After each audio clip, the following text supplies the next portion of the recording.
काजी फाइज ईसा chief justice बनते ही अपना रूप दिखाने लगे। कल रात गए अदालत खुली रही, इलेक्शन के हवाले से समाअत हुई और बिल आखिर काजी फाइज ईसा ने भी नून लीग की हाँ में हाँ मिलाते हुए ऐसी ब्यूरोक्रेसी से इंतखाबात करवाने का हुक्म दिया जब पीटीआई के वर्कर्स पर जुल्म ढा रही है और उनको इलेक्शन मुहिम तक चलाने की इजाज़त नहीं दे रही। कल समाअत के दौरान पीटीआई के वकील उमर न्याजी के बारे में चीफ जस्टिस साहब काजी फाइज ईसा ने फरमाया, क्यों ना उमर न्याजी के खिलाफ तौहीन अदालत लगाई जाए। उमर न्याजी का कसूर ये है कि उन्होंने ब्यूरोक्रेसी की मिली भगत से इलेक्शन चोरी का प्लान नाकाम बनाने के लिए इस चाल के खिलाफ दरख्वास्त दायर की, जबकि इलेक्शन कमीशन कब से आइन शिकनी कर रहा है।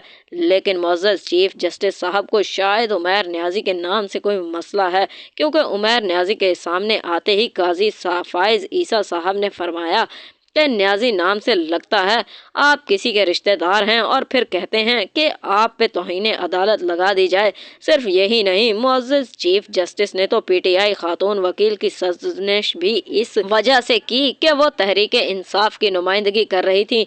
चीफ जस्टिस साहब ने यहाँ तक कहा कि अगर आप अगली दफ़ा बोली तो तौहीन अदालत की मुर्तकिब करार दे दी जाएंगी। कहाँ से पढ़ी हो पता नहीं, आजकल के इदारे किस तरह की तालीम दे रहे हैं। मैं ऑर्डर लिखवा रहा हूँ और बीच में बोल रही हो।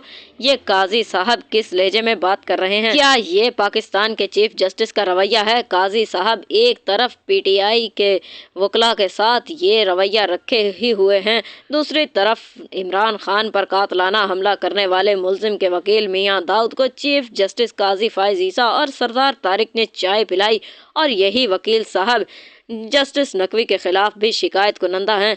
काजी साहब भी ये कैसा इंसाफ है आपका? सरदार तारिक के खिलाफ दरख्वास्त देने वाली खातून को धमकी दी कि हम आपको वहां भेजेंगे जहां से आप वापस ना आ सकेंगी।